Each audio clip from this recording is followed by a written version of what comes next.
Hi friends, welcome back. मैं हूं as a developer और आज की इस वीडियो में हम सीखेंगे एम्प्लॉय कोड को ऑटोमेटिकली कैसे लाया जाए।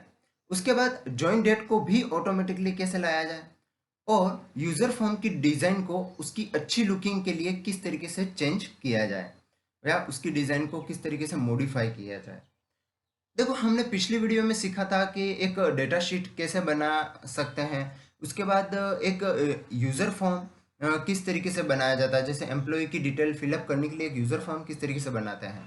उसके बाद तीसरी वीडियो में हमने सीखा था कि सबमिट के बटन पर ऐसी कोडिंग करना जिससे जो यूज़र फॉर्म का डेटा है वो डेटा शीट में ऑटोमेटिकली पहुंच जाए उस बटन पर क्लिक करने से। और आज की इस वीडियो में हम सीखेंगे कि एम्प्लॉय कोड को ऑटोमेटिकली, ज्वाइन डेट को ऑटोमेटिकली और यूजर फॉर्म की डिजाइन को किस तरीके से चेंज किया जाए। उसके बाद यूजर फॉर्म के इनिशियलाइज में भी हम कुछ कोड लिखेंगे जिससे ये सब चीजें हो सकती हैं। तो उसको करने के लिए हम सबसे पहले यहाँ डेवलपर टैब ओपन कर लेते हैं।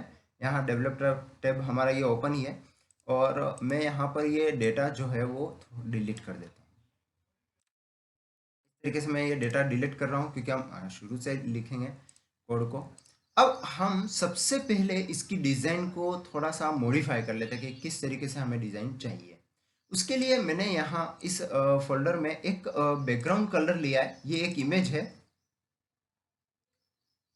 ये आप देख सकते हैं। एक इमेज है जिसमें कुछ येलो कलर है। ये कलर आपको यहाँ पर जो इस वीबीए में आपको ये यहाँ पर ये कलर नहीं मिलेगा, एग्जैक्ट ये कलर नहीं मिलेगा, इसलिए मैंने उसकी इमेज लेकर ये कलर डिसाइड करूँगा मैं। सबसे पहले यूज़र फॉर्म पर आपको क्लिक करना है और यहाँ कहीं पे भी पिक्चर ऑप्शन ढूंढना है कि ये देखो, ये मेरे को यहाँ पर मिल गया। यहाँ पिक्चर में जैसे ही क्लिक करेंगे आप वहाँ जहाँ पर ये फाइल पड़ी हुई है डेस्कटॉप में, और मेरे यहाँ पर एम्प्लॉय सैलरी मैनेजमेंट में पड़ी हुई है ये फाइल। यहाँ पर यहाँ से मैं इसको ओपन कर लूँगा। इस तरीके से मैंने एक यूज़र फॉर्म का जो बैकग्राउंड कलर है वो येलो ले लिया है। ये आप अपने अपने हिसाब से ले सकते हैं। उसके बाद मैं यहाँ से इन सभी को सेलेक्ट करूँगा और इसकी जो बैक स्टाइल है उसको ट्रांसपेरेंट कर दूँगा। ये इसको ट्रांसपेरेंट कर दूंगा। इस तरीके से मैं इसकी डिज़ाइन को थोड़ा सा चेंज करूंगा। देखो, आप देख सकते हैं किस तरीके से ये एक अच्छी लुकिंग लग रही है। अब देखो, मैं यहाँ पर इसको थोड़ा सा सभी को सेलेक्ट करके ये थोड़ा सा नीचे करूँगा। उसके बाद यहाँ ये कोड जो लिखा हुआ है उसे कंट्रोल के साथ में ड्रैग करूँगा और यहाँ पर ड्रॉप कर दूँगा। उसके बाद यहाँ अपन जो भी यूज़र फॉर्म है वो उसका नाम लिखेंगे। उससे पहले मैं यहाँ इसके कलर को चेंज कर देता हूँ। इसमें देखो, यहाँ पर फोर कलर बिल्कुल बहुत डार्क ये है, डार्क ब्लैक है, तो मैं इसको थोड़ा सा हल्का कर देता हूँ ताकि अच्छा दिखे। और अगर आप येलो में लेना चाहते हैं तो इसको सेलेक्ट करें और यहाँ पर येलो के फेवर में लेना चाहते हैं तो ये येलो के फ्लेवर में ले सकते हैं। देखो, यहाँ पर थोड़ा सा डार्किंग कर सकते हैं। इस तरीके से आपको एक अच्छी लुकिंग लगेगी। यहाँ पर मैं इस बटन को भी ट्रांसपेरेंट कर दूंगा ताकि इस ये भी एक अच्छी लुकिंग में आ जाए, मतलब उसकी ट्रांसपेरेंसी में आ जाए। तो देखो, ये बटन भी एक अच्छा लुक दे रहा है। उसके बाद यहाँ पर मैं लिखूंगा एम्प्लॉय डिटेल फॉर्म।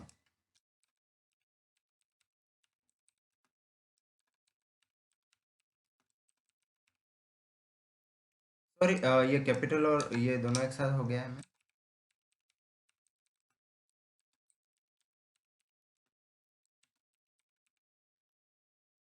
तरीके से मैंने यहाँ पर लिख लिया। अब मैं यहाँ पर इसके फ्रंट में जाके इसकी साइज को थोड़ा सा जैसे बड़ा कर दूंगा। ये मैंने यहाँ पर 20 तक कर दिया है और ये इस तरीके से मैं बड़ा कर दूंगा।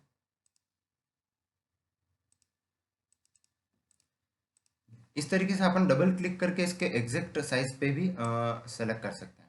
अब देखो, मैंने ये ले लिया। उसके बाद एक बार और फिर से ड्रैग एंड ड्रॉप करूंगा यहाँ पे और इसके जो अंदर जो वैल्यू है उसको हटा दूंगा। अब देखो, मैं यहाँ इसको सेलेक्ट करके यहाँ पर इसकी जो बैक स्टाइल है, बैक स्टाइल को ट्रांसपेरेंट से हटा दूंगा। कलर को मैं इससे मिलता जुलता जो कलर है ये वाला वो मैं ले लूंगा। उसके बाद देखो, यहाँ पर इसकी हाइट ढूंढेंगे, वो 1 कर देंगे।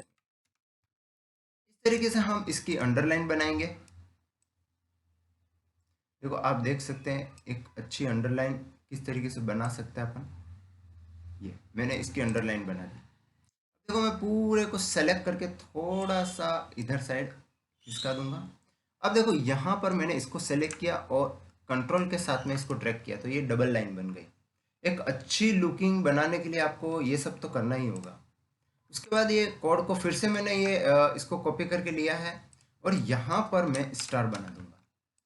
अब देखो स्टार बनाने के बाद इसकी साइज को थोड़ा सा छोटा करके इसे सेंट्रल अलाइन करके यहाँ से देखो टेक्स्ट अलाइन सेंट्रल कर दिया मैंने और यहाँ पर रख दिया और इसके फॉन्ट को बड़ा कर दिया। देखो यहाँ 24 तक भी कर सकते हैं अपन।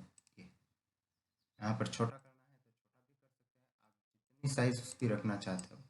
और यहाँ पर मैंने अटैच कर दिया। अब इसी को ही कॉपी करके मैंने यहाँ पर अटैच कर दिया। देखो ये इस तरीके से ये अटैच कर दिया। अब आप इसे रन करके देख सकते हैं कि कितनी अच्छी लुकिंग दे रहा है। देखो ये सेंटर में नहीं दिखाई दे रहा तो उसके लिए आपको इसको सेलेक्ट करना है और इसको यहाँ से इतना और इसको यहाँ से इतना सेलेक्ट कर देना। उसके बाद यहाँ पर टेक्स्ट अलाइन में इसकी टेक्स्ट अलाइन में इसको अलाइन सेंटर कर देना। अब देखो ये सेंटर दिख रहा है। ये इस तरीके से हमने एम्प्लॉय की डिटेल फॉर्म को थोड़ा सा अच्छा डिज़ाइन कर दिया है। अब हम इसके कोड और जॉइन डेट को भी डिज़ाइन करेंगे क्योंकि देखो हमें ये ऑटोमेटिकली लाना है। इसमें हमें लिखना नहीं है कुछ भी, हमें ऑटोमेटिकली लाना है। तो हम जिस नंबर से ऑटोमेटिकली लाना चाहते हैं उसके लिए हमें इसको पहले से डिज़ाइन कर देंगे। देखो एम्प्लॉय नेम तक तो मैंने सेलेक्ट कर ये नीचे थोड़ा सा खिसका दिया है।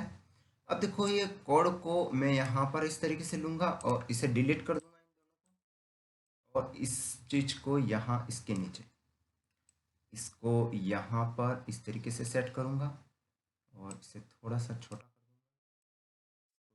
इसको भी इस तरीके से यहाँ सेलेक्ट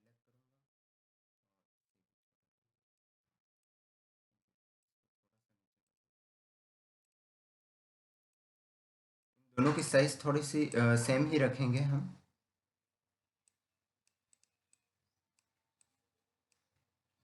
ये इस तरीके से सेट कर देंगे और इस कोड को भी हम इस तरीके से यहाँ इतने तक सेट कर देंगे। देखो अब हम इन दोनों को सेलेक्ट करेंगे, इन चारों को ही सेलेक्ट कर लेते हैं इस तरीके से या फिर अपन एक एक करेंगे क्योंकि टेक्स्ट अलाइन मिलेगा नहीं। यहाँ पर देखो यहाँ टेक्स्ट अलाइन हम सेंटर कर रहे हैं, इसका भी हम सेंटर कर रहे हैं, इन चारों का हम सेंटर कर लेते हैं। देखो डेट बड़ी होगी तो आपको इतना बड़ा रखना पड़ेगा, अदरवाइज इसे छोटा कर सकते हैं आप इस तरीके से छोटा इसको कर सकते हैं। डेट ज़्यादा बड़ी लगे यार आपको बहुत ज़्यादा बड़ी है तो उसके हिसाब से आप एडजस्ट भी कर सकते हैं। अब देखो इतना करने के बाद इसको थोड़ा सा मैं नीचे कर लूँगा। इतना करने के बाद इसके जो बैक कलर है उसको मैं हाइड कर दूँगा इस तरीके से। अभी तो मैं इसके बॉर्डर को भी हाइड करने वाला हूँ। उससे पहले अपन इस कोड को फिर से ये ड्रैग कर लेते हैं, इसको कॉपी करके इसकी वैल्यू को मैंने यहाँ से हटा दिया है इस तरीके से। अब इसके बैक कलर को मैं ओपन करके यहाँ पर जैसे ट्रांसपेरेंसी हटा के उसके बाद ये वाला सेलेक्ट करूँगा। अब देखो ये यहाँ पर मैं इस तरीके से सेट करूँगा। अब इसे बैक करूँगा, यहाँ से आप देख सकते हैं इसको सेंड बैकवर्ड भी कर सकते हैं और आप देख सकते हैं ये बैकवर्ड हो चुका है इस तरीके से। अब देखो यहाँ पर ये बैक है या नहीं है उसको पता लगाने के लिए आप फिर से यहाँ पर जाएं अलाइन सॉरी यहाँ पर ये ब्रिंग फॉरवर्ड और ब्रिंग बैकवर्ड। अगर ये नहीं समझ में आता तो कंट्रोल के दबाएंगे तो ये पीछे चला जाएगा और जे दबाएंगे तो ये आगे आ जाएगा। उससे पहले आपको इसके फंट को इन दोनों के फंट को जैसे इसके फंट को मैं यहाँ पर इसके कलर को वाइट कर देता हूँ ताकि अपने को दिखेगा कि ये आगे है या पीछे। देखो ये आगे है दिख रहा है। अब मैं इस तरीके से इसको सेट कर दूंगा ये। अब देखो ये कॉपी करके आपको वही का वही ये यहाँ पर ड्रैग कर देना और यहाँ पर इस तरीके से सेट कर देना और कंट्रोल के क्लिक करके उसको बैकवर्ड कर देना। अब इसके जो फंट है उसके फंट को हम वाइट कर देंगे। इसके फंट को तो वाइट कर दिया है हमने, इसके फंट को भी वाइट करना है। इस तरीके से इनके फंट को वाइट कर दिया। अब इसके जो बॉर्डर है उस बॉर्डर को भी हम ट्रांसपेरेंट कर देंगे। इस तरीके से हमने इसके बॉर्डर को भी ट्रांसपेरेंट कर दिया है। अब देखो ये यहाँ पर जो टेक्स्ट बॉक्स है वो 1 है। अब हम इस यूजर फॉर्म के इनिशियलाइज पे कोड लिखेंगे। और उससे पहले मैं यहाँ पर ये सेट कर देता हूँ, इनको थोड़ा सा ये इस तरीके से सेट कर देता हूँ ताकि ये अच्छा दिखे। इस तरीके से इसको थोड़ा सा अंदर ले लूँगा, इसको भी थोड़ा सा अंदर ले लूँगा, अच्छा दिखे उसके लिए। और इसको थोड़ा सा इस तरीके से साइड, ये अब आप देख सकते हैं इसकी जो लुकिंग है वो बेस्ट है। अभी ये यूज़र फॉर्म इतना बड़ा ही रहने देंगे। अब हम इसके इनिशियलाइज में कुछ कोड लिखेंगे। यहाँ एम्प्लॉय कोड, ये टेक्स्ट बॉक्स वन में उसके एम्प्लॉय कोड को ऑटोमेटिकली लाने के लिए, तो सबसे पहले मैं यहाँ इनिशियलाइज में डबल क्लिक करता हूँ। देखो यहाँ यूज़र फॉर्म क्लिक, ये देखो यूज़र फॉर्म जो क्लिक है वो क्लिक का प्रोग्राम है। हमें इनिशियलाइज मतलब जैसे ही यूज़र फॉर्म ओपन हो उसमें क्या कोडिंग होनी चाहिए वो लिखेंगे। तो देखो यहाँ इनिशियलाइज में इवेंट सेलेक्ट करेंगे कि इनिशियलाइज का इवेंट है, हम जैसे ही यूज़र फॉर्म ओपन होता है तो वो वाली कोडिंग लेना चाहते हैं। अब देखो यूज़र फॉर्म जैसे ही इनिशियलाइज हो ऑटोमेटिकली एम्प्लॉय कोड आ जाए।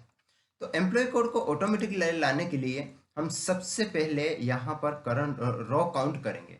तो हम यही कॉपी पेस्ट कर लेते हैं, ये इस तरीके से ये कॉपी पेस्ट कर लिया और यहाँ पर ये पेस्ट कर दिया। देखो और यहाँ जो रो काउंट है, देखो अब इसको सिंगल मोड करने के लिए यहाँ पर क्लिक करें, ये छोटा सा है आइकन है। अब देखो यहाँ पर मैं employ code E employ code as a long ले लूंगा और इसी को कॉपी करके यहाँ पर पेस्ट कर दूंगा। मतलब अब ये जो रो काउंट है वो एम्प्लॉय कोड हो गया। अब देखो एंटर करके यहाँ मैसेज बॉक्स दे दूंगा आपको बताने के लिए कि ये किस तरीके से एम्प्लॉय कोड मतलब क्या आ रहा है। अब जैसे ही हम रन करेंगे तो आप देख सकते हैं यहाँ पर फर्स्ट आ रहा है, ये करंट रीजन जो फाइंड आउट कर रहा है वो फर्स्ट कर रहा है, मतलब एक। अब आप इसमें जो भी देना चाहते हैं, इसके इनिशियलाइज में वापस आ जाता हूँ। अब इसमें प्लस जैसे 1000 करेंगे तो वो 1001 से एम्प्लॉय कोड ले लेगा, या फिर आप जैसे 1200 करेंगे तो वो 1201 1202 या फिर 120 करेंगे तो 121 122 से ले लेगा। जैसे ही आप एम्प्लॉय कोड बनाना चाहता है, जैसे मैं यहाँ पर ये 1200 ले रहा हूँ तो ये कितना आएगा वो आपको बता देगा। 1201 से ये जैसे ही रन करेंगे देखो ये 1201 आ गया। तो ये एक एम्प्लॉय कोड मैंने ऑटोमेटिकली बना दिया, क्योंकि जो जो यहाँ पर हमारा रो काउंट हो रहा था वो 1 हो रहा था, इसमें प्लस 1200 कर दिया तो 1201 यहाँ पर ये रन हो रहा है। अब देखो हमें मैसेज बॉक्स नहीं देना, हमें तो यहाँ इसके यूज़र फॉर्म के इस टेक्स्ट बॉक्स में ये कोड ऑटोमेटिकली लाना है। तो देखो यहाँ पर मैं जाऊँगा और यहाँ पर ये कैपिटल बी अंडर ये कंट्रोल के साथ स्पेस दबाएंगे तो ये लिस्ट ओपन हो जाएगी और टैब बटन दबा दूंगा। उसके बाद यहाँ टेक्स्ट बॉक्स में जो वैल्यू है वो वैल्यू आ जानी चाहिए। कौन सी? ये एम्प्लॉय कोड की जो वैल्यू है वो उसमें आ जानी चाहिए। ये एम्प्लॉय कोड की जो वैल्यू है वो इसमें आ जाएगी। देखो आप कोड थोड़ा सा इस तरीके से एंटर कर दे तो आपको दिखेगा सही तरीके से। अब जैसे ही मैं रन करूंगा तो मैसेज नहीं आएगा, वो एम्प्लॉय कोड जो है वो यहाँ पर आ जाएगा। देखो ये आप देख सकते हैं 1201 ये जो एम्प्लॉय कोड है वो आ गया है। देखो ये कोड थोड़ा सा टेढ़ा दिख रहा है तो इस तरीके से उसमें यहाँ ये छोटा कर देंगे 1 इंच, ताकि वो एग्जैक्ट लगेगी। ठीक है, तो ये आप इस तरीके से इसके कोड को बना सकते हैं। आप 1201 से लेना चाहें या कोई भी लेना चाहे आप ले सकते हैं। मैं यहाँ 1201 से ले रहा हूँ। पर देखो एक चीज़ और, यहाँ पर जैसे ही हम इनिशियलाइज करवा रहे हैं तो ये कर्सर जो है वो इसमें पहले से ही आ रहा है, तो हमें कर्सर तो यहाँ चाहिए। तो कर्सर यहाँ लाने के लिए इसको सेलेक्ट कर F4 बटन प्रेस करेंगे, यहाँ टेक्स्ट बॉक्स 3 लिखा हुआ है। तो कर्सर यहाँ लाने के लिए हम इनिशियलाइज में एक कोड और लिख देंगे, यूजर फॉर्म का नाम, यहाँ पर टेक्स्ट बॉक्स जो 3 लेना चाहते हैं तो ये 3 डॉट सेट फोकस। ये सेट फोकस का एक फंक्शन होता है, सेट फोकस का एक फंक्शन होता है जिसमें कर्सर को वहां पर सेट फोकस करवा देता है। तो यहाँ टेक्स्ट बॉक्स 3 आ जाएगा। अब जैसे ही इनिशियलाइज करेंगे देखो ये कर्सर यहाँ पर आ चुका है, हमारा जो कोड है वो ये ऑटोमेटिकली यहाँ पर चढ़ चुका है। अब देखो मैं यहाँ पर जैसे सी से ले लूँगा, मैं एक बार टेस्ट चेक करके देखूंगा कि दूसरी बार जब कोड आए तो वो 1201 से आगे आएगा या नहीं आएगा। तो देखो यहाँ पर मैं ए ले रहे हैं हम सी,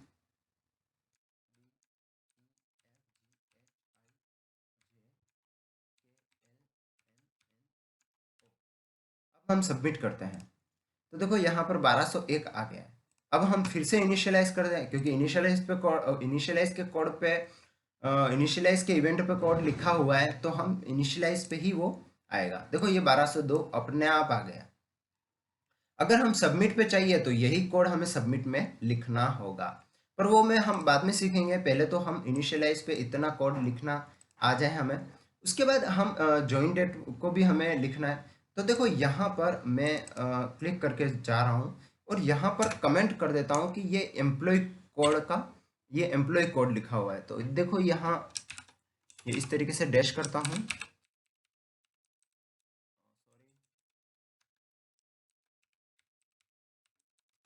ये एम्प्लॉय कोड है। मैंने एक कमेंट दे दिया, क्योंकि यहाँ पर मैं डेट चेंज करने वाला भी बना रहा हूँ, तो इस तरीके से मैंने यहाँ पर एक कमेंट कर दिया। देखो यहाँ जो कमेंट है एंड यहाँ पर ये कोड खत्म हो रहा है।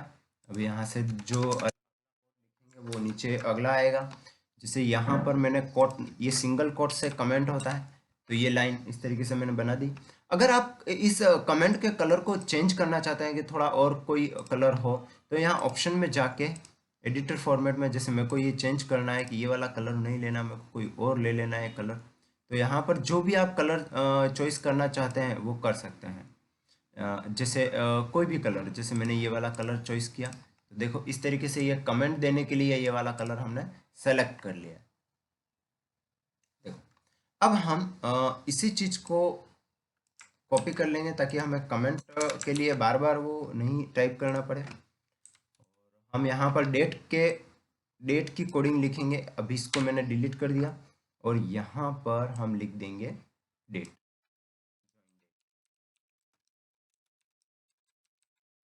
जॉइन डेट लिख दिया है और जॉइन डेट यहाँ पर एंड हो रही है। इस तरीके से हम जॉइन डेट भी बनाएंगे कि जॉइन डेट किस तरीके से काम करता है। अब देखो जॉइन डेट के लिए हमें जो कोडिंग करनी है जॉइन डेट के लिए, वो देखो कहाँ पर करेंगे और किस तरीके से करेंगे वो सीखेंगे। तो सबसे पहले हम यहाँ एम्प्लॉय डिटेल फॉर्म में आ जाते हैं और यहाँ इस टेक्स्ट को सेलेक्ट कर यहाँ पर देख लेते हैं कि इस टेक्स्ट बॉक्स का क्या नाम है। यहाँ पर टेक्स्ट बॉक्स 2 लिखा हुआ है।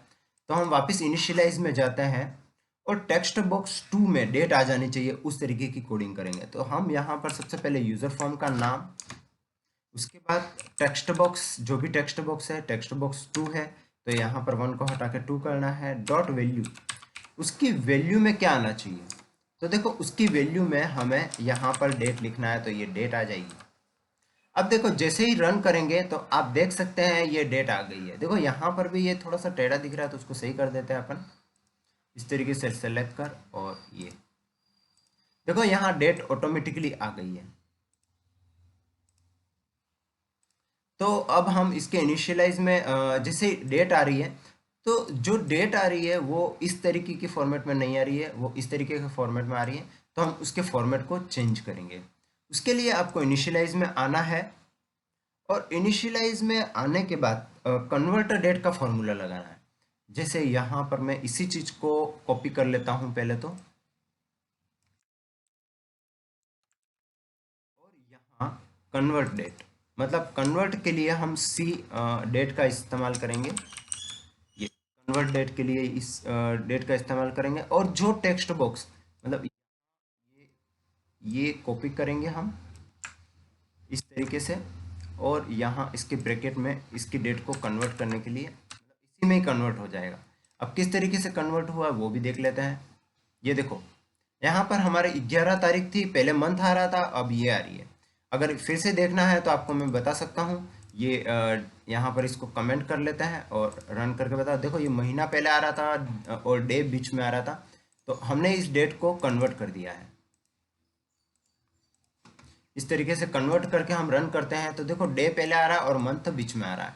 अब इसे एक और चीज लिखेंगे इसमें, इसके फॉर्मेट को, हम इसके फॉर्मेट को किस तरीके से बदलेंगे वो देखते हैं। इसको कॉपी करके मैंने यहाँ से एंटर करके यहाँ पर पेस्ट किया हुआ है। यहाँ पर सी डेट की जगह हम इसके फॉर्मेट को चेंज करेंगे। ये देखो इस तरीके से हम इसमें फॉर्मेट लिख देते हैं और यहाँ पर कॉमा करके जो भी फॉर्मेट आपको लिखना है, जैसे लॉन्ग डेट, तो मैं यहाँ डबल कोट में लॉन्ग डेट लिख रहा हूँ।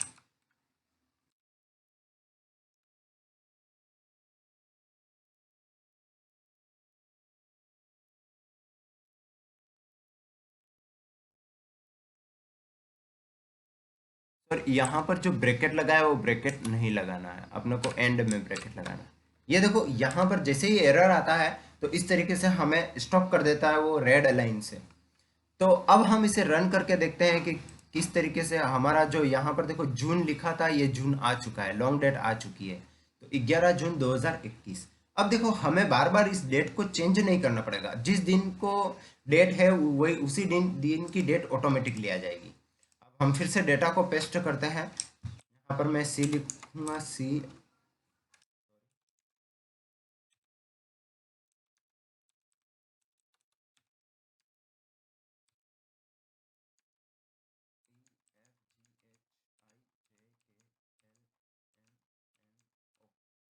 तरीके से हम सबमिट करेंगे। देखो यहाँ पर डेट वगैरह सब ऑटोमेटिकली आ गया है। अब यहाँ पर मैं लेके बताता हूँ आपको, यहाँ इसको डबल क्लिक करेंगे, देखो यहाँ पर डेट ऑटोमेटिकली आ गई है और बाकी सभी डेटा भी ऑटोमेटिकली यहाँ जा रहा है। तो इस तरीके से देखो आज की इस वीडियो में हमने एक परफेक्ट यूज़र फॉर्म की लुकिंग देखी। हम यूज़र फॉर्म को थोड़ा सा छोटा कर देंगे और उसकी लुकिंग को देखेंगे कि किस तरीके से हमने एक यूज़र फॉर्म को बेहतर बनाया है। ये देखो आप देख सकते हैं एक यूजर फॉर्म की जो लुकिंग है वो किस तरीके से हमने चेंज कर दी, जो उसकी डिटेल फिलअप करता है। तो आज के लिए बस इतना ही। Thanks for watching.